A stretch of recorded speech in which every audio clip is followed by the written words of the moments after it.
কাঠুরিয়া ভাই, কি হয়েছে? তুমি কাঁদছো কেন? কি আর বলবো ভাই, আমার ছেলেটার হয়েছে মরণ জ্বর। কবিরাজ মশাই বলেছে এই অসুখের মাত্র একটাই ওষুধ আছে। কি সেই ওষুধ? আমি বলতে পারবো না, এই ওষুধ আমার ধরা ছোঁয়ার বাইরে। বলোই না ভাই, যে করেই হোক সেই ওষুধ আমি এনে দেবই।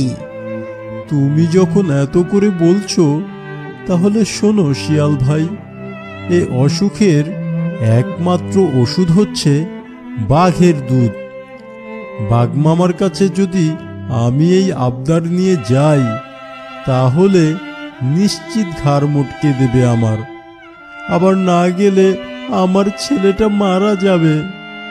তুমি চিন্তা করো না, কালকেই তুমি বাঘের দুধ পেয়ে যাবে।